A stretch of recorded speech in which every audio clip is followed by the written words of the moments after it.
Isto posto, vamos então ao texto da Bíblia, que é um texto polêmico, complicado. Paulo entregou pessoas a Satanás, pelo menos 2 vezes ele fez isso nas epístolas. Uma parte lá na epístola a Timóteo e outra na epístola a Corinto. Eu vou ler primeiro a passagem de Corinto, depois nós vamos ler a passagem de Timóteo para vocês. Timóteo 1, verso 20. Em Corinto, Paulo fala de um sujeito que tinha alguma prática terrível na igreja. Nós vamos daqui a pouquinho mencionar qual era a prática desse sujeito. E Paulo diz explicitamente que ele deveria ser entregue para Satanás. Eu vou ler o texto para você.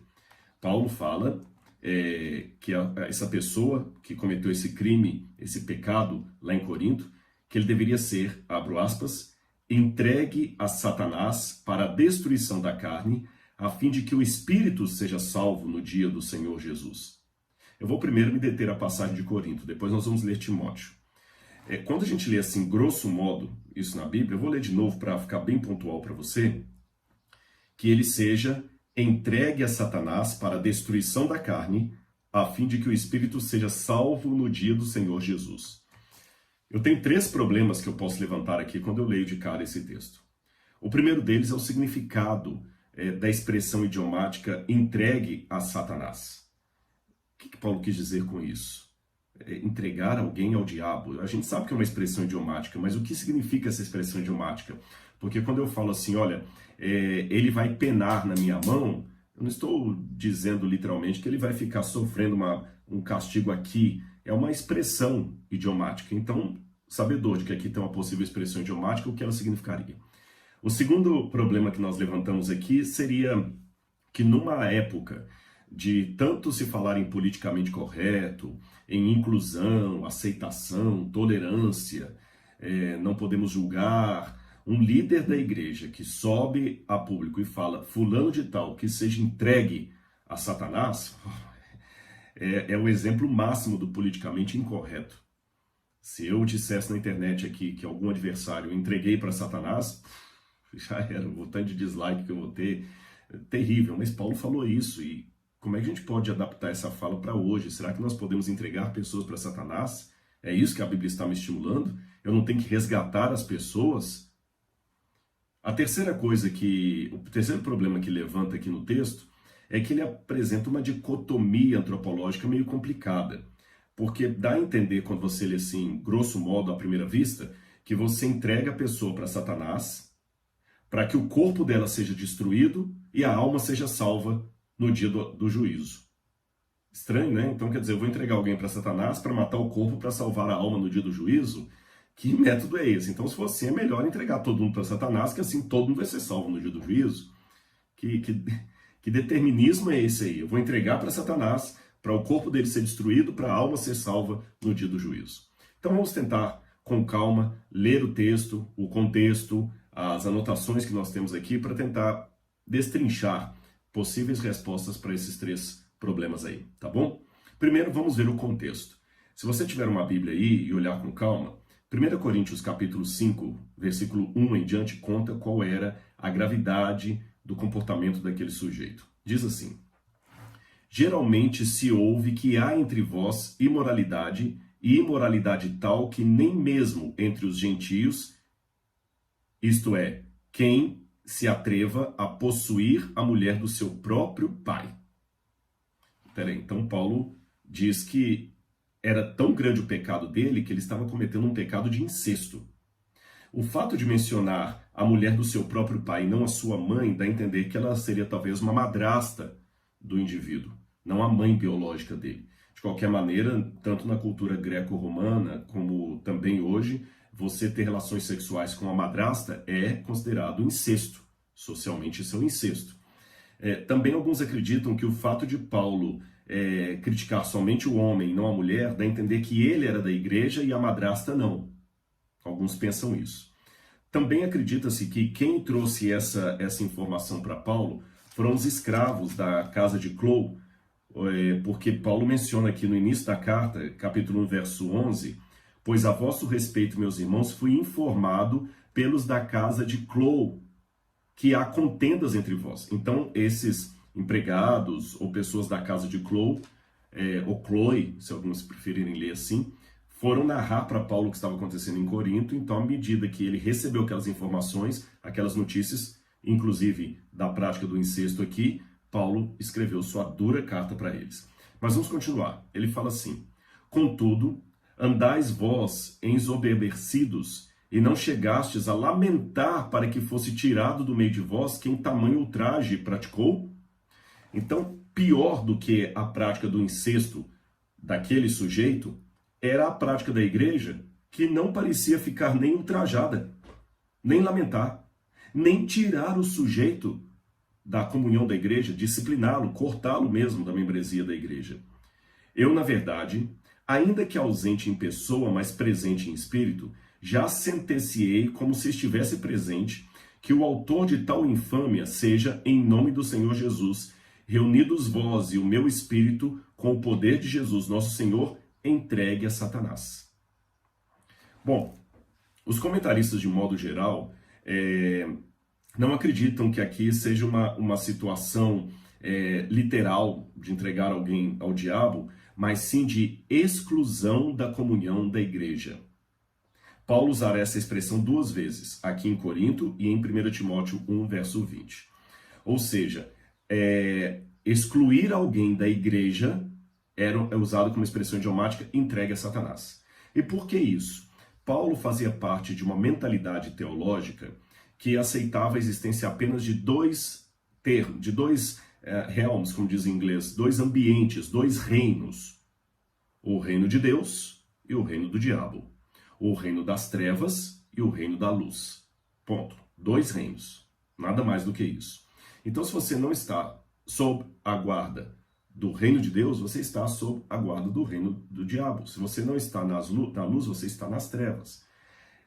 Eu sei que na conjuntura atual é um pouco difícil digerir teologicamente isso, porque a nossa sociedade criou um lugar intermediário, tipo aquela terra de ninguém que tem entre fronteiras de países. Sempre quando você está atravessando um país a pé, de um país para outro, por exemplo, de Israel para o Egito, do Egito para Israel, existe aqui o posto da primeira fronteira, o posto da segunda fronteira, e entre ambos tem uma faixa de terra, que geralmente é chamada de terra de ninguém. É um território neutro ali, que você não está nem em Israel, mas não está mais no Egito. Muitos países têm essas fronteiras assim determinadas, a chamada terra de ninguém. E a nossa cultura ocidental, do século XXI, mesmo no século XX, inaugurou uma espécie de terreno neutro, uma terra de ninguém, entre Deus e o diabo, e a gente fica confortável, às vezes, nessa terra de ninguém. E quando nós lemos que a Bíblia é tão dicotômica, ou é de Deus ou do diabo, ou do céu ou do inferno, ou da luz ou das trevas, a gente assusta um pouquinho, a gente choca, porque a gente criou psicologicamente a ideia do não, o sujeito ele não está certo, ele não está com Deus, mas ele também não está com o diabo, como se houvesse um lugar, um meio termo ali. Isto era completamente desconhecido da época bíblica. Por isso que os amigos de Jó não entendiam o sofrimento de Jó equacionado ao fato de Jó dizer eu sou inocente, porque era taxativo. Se Jó estava sofrendo é porque ele estava na mão do diabo. Ele estava na mão do diabo, e de fato estava. O problema não era esse, o problema é por que Deus permitiu que ele estivesse na mão do diabo. Esse que é o problema da teodiceia de Jó, mas isso a gente fala num outro ambiente. Aliás, tem vídeo meu sobre isso na internet aí. Por hora eu quero apenas acentuar que era comum naquela época. Se você não está com Deus, está com o diabo. Lembra que Jesus chamou até alguns judeus de vós sois do diabo, que é o vosso pai? Ou seja, se você rejeitou a minha palavra, rejeitou a Deus, você está nas mãos do diabo, do Satanás. Então Paulo, quando usa essa expressão, até em grego, paradunai to satana, paradunai, entregue. Esse paradunai é o verbo entregar de bandeja, quando você pega algo e entrega. Como eu vou pegar essa Bíblia aqui e entregar para alguém, ó, tá bom? Entregou, tá aqui, Satanás, faça com ele o que você quiser. Paulo usa essa expressão repetindo o que ele falou em cima. Olha qual a sugestão de Paulo em cima. Verso 2. E contudo andais vós ensoberbecidos e não chegaste a lamentar para que fosse tirado do vosso meio, airein en meson, ou mesu, tirado do meio de vós, quem cometeu tamanha barbárie, tamanha prática hedionda de ter relação sexual com a própria madrasta. Então Paulo fala assim, vocês não se lamentaram para que essa pessoa fosse tirada do meio de vocês. Então agora, eu, ainda que ausente de vocês no corpo, mas presente em espírito, quero, em nome de Jesus, que se reúnam vocês, igreja, e com a minha posição repetida para a comissão ali, e em nome de Jesus, entreguem o sujeito para Satanás, ou seja, excluam-no da igreja. Então, com isso eu acho que eu repeti, que eu já respondi quase que 1/2 das problemáticas. A primeira delas, que o sentido da expressão entregue a Satanás significa literalmente excluir a pessoa da comunhão da igreja, desfiliá-la, tirá-la do rol de membros, tá bom? É esse que é o sentido. Então, quando Paulo fala, eu excluí, vocês devem entregar a Satanás, excluir do rol de membros. Então, antes de continuar a falar das outras problemáticas, ou da problemática e meia que ficou, deixe-me fazer uma digressão para chamar a atenção do povo de Deus hoje para isso. Nós partimos de um extremo para outro. No passado, as igrejas, de maneira geral, quando a pessoa tinha uma prática que não coadunava com o comportamento da igreja, com a moral cristã, aquela coisa toda, ele era desfiliado, como dizem algumas igrejas, ou excluído, ou disciplinado, ou tirado do rol de membros. E às vezes muitos legalismos foram trazidos, né? Você sabe que teve casos de pessoas que foram disciplinadas, mulheres que usaram uma sandália dourada, eu sei desse caso, no Brasil. Outra porque dormiu de calça comprida, sei lá, qualquer coisa assim. Mas só que nós saímos de um extremo do legalismo e fomos para um extremo do liberalismo, que hoje ninguém é mais disciplinado, excluído por nada. Por nada, né? Tem a prática mais hedionda e tá lá, beleza, e tudo aceitação, ninguém exclui mais, tudo é amor, temos que aceitar, não podemos falar. E quando um jovem é excluído da igreja por um comportamento, aí vem os pais, mas vocês não estão tendo amor, então já que excluí, ele exclui a mim também. Mesmo nas escolas, uma escola não pode mais expulsar um aluno, senão daqui a pouquinho tá a mãe nas redes sociais, aquela coisa toda, né? Aqui na universidade, às vezes a gente vê professores, colegas lamentando que alunos de faculdade, já quase se formando, o professor tira a nota dele porque ele não entregou o trabalho, ou ele foi mal na prova, vem a mãe, você não pode, eu ando à formatura, meu filho vai formar, já comprei a roupa, o vestido para entrar com ele. Então, quer dizer, hoje não pode mais excluir ninguém, né? Talvez muitos vão ter resistência a ler o Apocalipse, porque o Apocalipse é um livro que mostra exclusões. Do lado de fora da cidade ficam os cães, os que praticam a perversidade, os temerosos, a besta do Apocalipse, os que a seguem, ficam do lado de fora, excluídos. Ou seja, Deus é aquele que tem o maior amor de todo o universo. Um amor, aliás, incomparável, porque eu amo, Deus ama, mas Deus é amor, eu não sou amor. Então o amor de Deus é incomparável. Mesmo esse Deus de amor incomparável, ele não vai deixar de excluir da comunhão da eternidade aqueles que não querem estar no céu. Ponto final. Ponto final. Podem chamar Deus de duro, que Deus de amor é esse, que manda por fogo do inferno, que lago de fogo, de Apocalipse. Podem falar do que quiser. Ele exclui. Ponto. É bíblico. E Jesus falou que a igreja, uma vez em comunhão com o Pai, o que ela ligasse na terra estaria sendo ligado no céu e etc. O que ela desligasse na terra estaria sendo desligado na terra. Então a igreja tem que assumir essa postura de disciplinar. Por quê? Não significa que a igreja vai agora excluir pessoas por qualquer pecadinho, por qualquer deslize. Tá certo? A gente não vai voltar de uma maneira até caricatural às práticas antigas, embora eu não estou aqui condenando as práticas antigas, a gente tem que ler aquelas práticas dentro daquele contexto, gente. Tá bom? Era um contexto em que um homem de bem não iria pedir emprego sem estar de paletó, gravata e um chapéu na cabeça. Então, era um outro contexto. Eu não posso cometer anacronismo de querer julgar aquele tempo com os meus códigos de valores hoje, tá bom? Mas isso também não me exime de dizer que havia legalismo naquele tempo. Então, não quero voltar a um legalismo barato, mas também não é uma situação agora de a gente, sei lá, começar a excluir um rapaz porque mastigou chiclete na hora do culto, porque faltou ao culto, ou porque o encontraram agarrando um menino no fundo da igreja, ou sei lá, vamos começar agora também uma caça às bruxas, excluir por qualquer bobagem. Você não vai pedir oração e unção na igreja porque a sua avó está com uma unha encravada. É diferente de uma pessoa que recebeu um diagnóstico de câncer. Então, embora hoje exista a ideia de que há pecadinho, que não há pecadinho e pecadão, que todos os pecados são iguais perante Deus, essa não é a noção bíblica, tá bem? Na Bíblia, Tiago fala, há pecados que são para a morte. Sobre esses peço que não oreis. Há pecados que são para a morte. Sobre esses eu digo que não deveis orar, tá bom? Esse é o primeiro ponto. Há pecados que são para a morte. Segundo, quando vocês olham também lá no Antigo Testamento, você vê que havia ofertas diferentes para diferentes tipos de pecado. Então a gente também sabe que existem escalas de pecado. Há pecados que são mais ofensivos aos olhos de Deus. Há pecados que são mais ofensivos aos olhos de Deus. Então cuidado com isso aí. Não vamos também agora achar que todo pecado é pecadinho. Deus não faz distinção. Tá certo? Há pecados e pecados. E da mesma maneira na igreja, há situações que trazem mais opróbrio. Então, quando a igreja entrega alguém a Satanás, para usar a expressão idiomática de Paulo, ela está dizendo para a sociedade em redor, nós não coadunamos com este erro. Uma vez descoberto e comprovado, não coadunamos. Então, o que era a situação? Que o sujeito estava praticando sexo com a própria madrasta. Não interessa se era consensual, se não era consensual. Ele não podia fazer isso e continuar membro da igreja como se nada tivesse acontecido. Então, a igreja hoje tem que ser atenta a isso. Descobriu que o sujeito, sei lá, está batendo na mulher em casa, descobriu que o sujeito está praticando pedofilia, descobriu, sei lá, qualquer coisa dessa natureza assim, a igreja tem que se pronunciar, ela tem que excluir. O sujeito está roubando na empresa, ele está trazendo opróbrio. A igreja não pode ficar calada, ela tem que se manifestar. Ah, mas ele é filho de alguém, não interessa.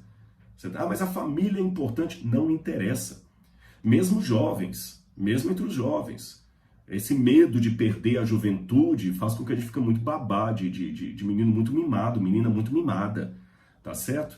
Ele tá usando drogas lá e tá trazendo droga. Corta mesmo, ele não pode ficar cantando no coral, desculpe-me, não pode, gente, não pode. Tá lá como líder dos bravadores, líder da juventude da igreja, líder de célula, de pequeno grupo, não pode. Ponto. Senão a gente vai cair no erro de Corinto. Paulo falou assim, olha, o que me admira tanto ou mais do que a prática desse sujeito é que vocês não chegaram nem a lamentar o ocorrido. Então, olha, sem maiores mazelas, em nome de Jesus, e com a minha participação, ainda que virtual, como ele falou, em espírito eu estou com vocês, reúnam a comissão da igreja e entreguem o sujeito para Satanás. Ponto. Mas alguém pode, ouvindo as minhas palavras, dizer, Rodrigo, mas tem um detalhe. Quando Cristo falou com Pedro, tu és Pedro, e o que essa igreja ligar na terra, desligarei no céu, perdão, o que essa igreja ligar na terra estará ligado no céu, o que ela desligar na terra estará desligado no céu, e Paulo também fala com a igreja para entregar a Satanás. Veja bem, Paulo era um apóstolo do Senhor, a igreja era a igreja cristã primitiva, ela tinha um nível de espiritualidade que nós não temos hoje. Hoje eu não acredito que as comissões da igreja tenham essa coisa, não, porque erros cometem. Sim, erros se cometem, mas será que a igreja perdeu essa autoridade? Em primeiro lugar, Jesus não falou assim, olha, o que vocês desligarem na terra será desligado no céu apenas para a igreja cristã primitiva. Ele falou a igreja. E em segundo lugar, a igreja de Corinto, a quem Paulo dirigiu esta ordem de disciplinar o sujeito, não era, meu amigo, a fina flor dos floros feno, como diz assim, a igreja mais espiritual. Corinto tinha problema de incesto, tinha problema de litígio entre os irmãos, tinha problema de fofoca, tinha problema de embriaguez na Santa Ceia, tinha problema de falso profeta, tinha problema de falsos dons, tinha problema de promiscuidade, tinha problema com idolatria, tinha problema, nossa, com tanta coisa, fornicação, que qualquer igreja que eu conhecer hoje aqui, com a metade dos pecados de Corinto, era uma igreja que eu teria vergonha de falar que sou membro dela. Com a metade. Então, mesmo para uma igreja tão corrompida como Corinto, Paulo deu a ordem, em nome de Jesus, reúnam e entreguem a Satanás. Então você não pode agora, sob a égide de que a igreja hoje está menos espiritual do que no período apostólico, que ela não tem autoridade ou o dever de excluir pessoas ou, usando linguagem bíblica, entregá-las a Satanás. Tá bem?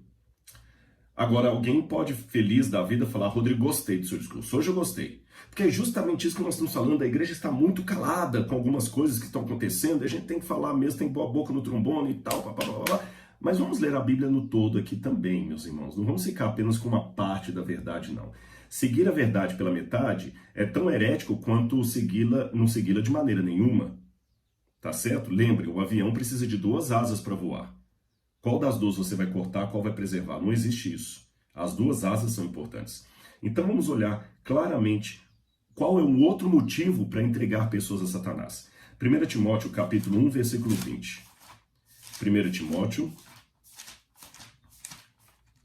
Timóteo capítulo 1, versículo 20. Está aqui, ó. Paulo fala, ele está escrevendo para Timóteo, né? Ele fala de alguns que rejeitaram a fé e tudo, e fala: e dentre estes se contam Himeneu e Alexandre, os quais eu entreguei a Satanás, para serem castigados a fim de não mais blasfemarem. Poxa. E qual que era o crime de Himeneu e Alexandre? Não era incesto com a madrasta. Não era crime de ordem moral. Era crime de ordem doutrinária. Eles estavam trazendo ensinamentos heréticos para dentro da igreja. Pelo menos Himeneu, a gente tem a noção do que ele ensinava, porque quando você vai a 2 Timóteo, capítulo 2, versos 17 e 18, você vê aqui, olha, dizendo: além disso, a linguagem desses corrói como câncer, entre os quais se incluem Himeneu e Fileto. Estes se desviaram da verdade, asseverando que a ressurreição já se realizou, e estão perseverando e estão pervertendo a fé de alguns. Então, aqueles que acham que o fato dele ter uma ideia diferente, que a igreja tem que tolerar e respeitar, porque é uma democracia, eles estão errados. Existem pontos na igreja que não estão determinados doutrinariamente. Então, eu posso ter a minha opinião, o outro pode ter a dele, o outro pode ter a dele. Mas naqueles pontos que são centrais, que a igreja está determinada, ou mesmo aqueles pontos que não estão centrais, mas a igreja já sabe o que não é, você não tem o direito de emitir a sua opinião e começar a desviar pessoas da fé. É por isso que quando alguns ficam usando sites e coisas para poder mais minar a fé das pessoas, a credibilidade das pessoas na igreja, a igreja tem também o dever de entregá-los a Satanás, como tem o dever de entregar para Satanás aquele que pratica a violência doméstica, que pratica a pedofilia, o incesto, o estupro. Estão na mesma base aqui. Então eu tenho, segundo Paulo, que entregar a Satanás aquele sujeito de Corinto e também os Himeneus da vida e os Filetos. E o que eles estavam fazendo de errado? Eles não estavam praticando aqui estupro nem nada, mas eles estavam ensinando que a ressurreição já tinha acontecido. E como Paulo falou, pervertendo a fé de alguns. Quer dizer, Paulo lutava para trazer alguns para a igreja, pregando a ressurreição, e vão outros da igreja e falam: não, Paulo está errado, a ressurreição já aconteceu. Paulo falou: desculpa, eu vou entregar vocês a Satanás, porque o que eu estou falando vem do Senhor. E antes que alguém fale: Rodrigo, isso é arrogância teológica. Não é arrogância teológica, é certeza do que eu estou pregando. Porque o dia que eu relativizar a minha crença, eu tenho que parar de ser um pregador do evangelho. Eu não posso mais ser um pregador, eu tenho que ser um teórico da religião. A diferença entre o pregador e o teórico da religião é que o teórico da religião trabalha as verdades bíblicas como hipóteses. Hipóteses, que ele está disposto a abrir mão delas a qualquer momento. Mas o pregador não, é aquele que já assentou aquela verdade de tal ponto no seu coração que ele não está mais trazendo à mesa de negociações aquilo.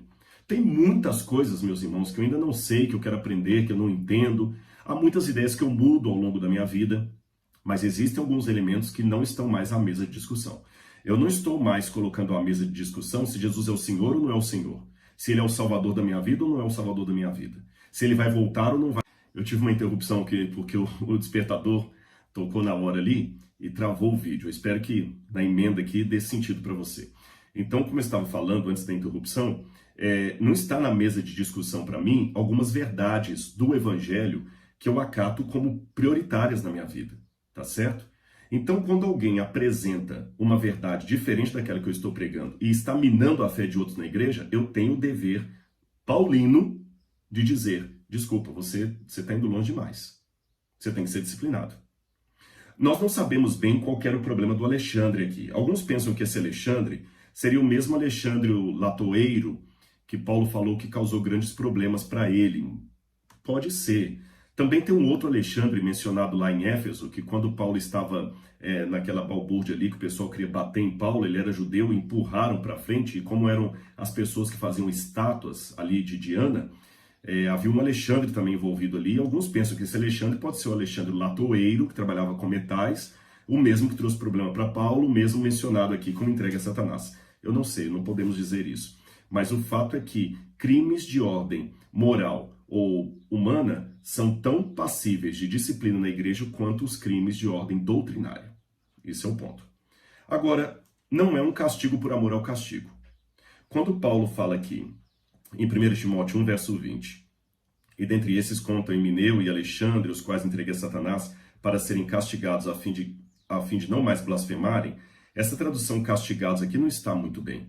No grego, Paulo usa a palavra padeitousi. Padeitousi vem de paideia, educação infantil, disciplina, tá certo? Então o que Paulo está dizendo aqui, que eles seriam entregues a Satanás para que fossem disciplinados. A mesma ideia que aparece também aqui em 1 Coríntios. Paulo fala que a igreja deveria entregar o sujeito a Satanás, 1 Coríntios 5, a fim de que ele seja salvo. Por que isso? O que Paulo quis dizer é assim, essa disciplina não pode ser um revanchismo da igreja, uma vingança. Não, a disciplina tem duas funções. Em primeiro lugar, deixar claro para a sociedade e os membros que nós não coadunamos com aquela prática. Toleramos alguns tipos de pecados, porque todos nós somos pecadores, se passar a régua não salva ninguém, nem do pregador ao zelador não salva ninguém, do pastor ao zelador, do padre ao membro leigo, a beata não salva ninguém, todo mundo é pecador, então a gente não vai por aí, mas por outro lado há pecados, há condutas com as quais nós não coadunamos. Então assim, sei lá, um rapaz, coitado, foi flagrado se masturbando ali no acampamento de jovens. Vamos conversar, vamos trabalhar com ele, vamos ajudar nesse sentido, etc, etc. Não vamos tratar esse rapaz agora como um promíscuo, alguém perdido, excluído da igreja. Mas eu não posso comparar isso com um sujeito padrasto que estava agora estuprando a própria enteada dentro de casa e a igreja descobriu e não fez nada. Tá certo? A igreja tem que mostrar para a sociedade. Nós não coadunamos com esse tipo de coisa. O mesmo se dá com relação a alguns ensinamentos doutrinários que a igreja não pode tolerar no seu meio, porque se ela tolerar, confunde os irmãos não sabem mais o que a igreja diz e o que não diz, porque vem o pastor A e diz uma coisa, vem o pastor B e diz outra. Peraí. Naquilo que não é essencial na doutrina, podem ter divergências de pensamento, mas naquilo que é essencial, eu não tenho a liberdade de agora, em nome da Igreja Adventista, abrir o meu canal aqui de YouTube e começar a falar um monte de coisa que eu acho, meu achismo, e a igreja tem que tolerar que se me excluir, eu estou sendo vitimado, síndrome de Messias, não vou por aí. Agora, segunda coisa pela qual a igreja tem que disciplinar. Então, primeiro, para mostrar o posicionamento da igreja frente àquele comportamento, e o segundo, ajudar a redimir a pessoa. É que hoje, infelizmente, vivemos num mundo que não é acostumado mais à disciplina. Um pai não pode mais corrigir o filho, é tudo na base do diálogo. A lei da palmada proíbe um pai até de dar um tapinha no filho, porque não, a lei da palmada, que ridículo, vai espancar a criança, isso é violência doméstica, né? Quer dizer, os nossos pais, a minha geração, os nossos pais batiam na gente e a gente cresceu feliz, satisfeito, amando os pais sem problema. Meus traumas vieram por outros motivos. Mas hoje, se um pai der um tapa no bumbum do menino aí, nossa mãe, caiu o mundo, vem conselho tutelar, vem tudo e tal, então não podemos. Se um professor põe um aluno para fora de sala de aula porque estava atrapalhando, nossa, e vem os psicólogos, alguns, né, e dizem, não, você está ofendendo a criança, você está inibindo a criança, está criando trauma na criança, então hoje não pode mais disciplinar, não pode nada. Mas na visão bíblica, a disciplina é uma forma de amadurecer a pessoa. Sabe por quê? Crescer dói. E às vezes a dor me ajuda a amadurecer. Então a ideia de Paulo é o seguinte, olha, ele está querendo seguir as coisas de Satanás, então deixa. Deixa ele ficar no reino de Satanás por um tempo. Quando ele apanhar bastante do diabo, ele vai sentir falta do reino de Deus e ele pode vir. E nós estaremos de braços abertos para recebê-lo. Seja ele um herege, como Alexandre, ou seja ele um incestuoso, como o anônimo membro ali da igreja de Corinto. Eu acho que essa é a explicação. Eu espero ter deixado claro o texto e ter ajudado você a compreender essa passagem da Bíblia. Um grande abraço e muito obrigado por estar conosco até agora. Tchau, tchau.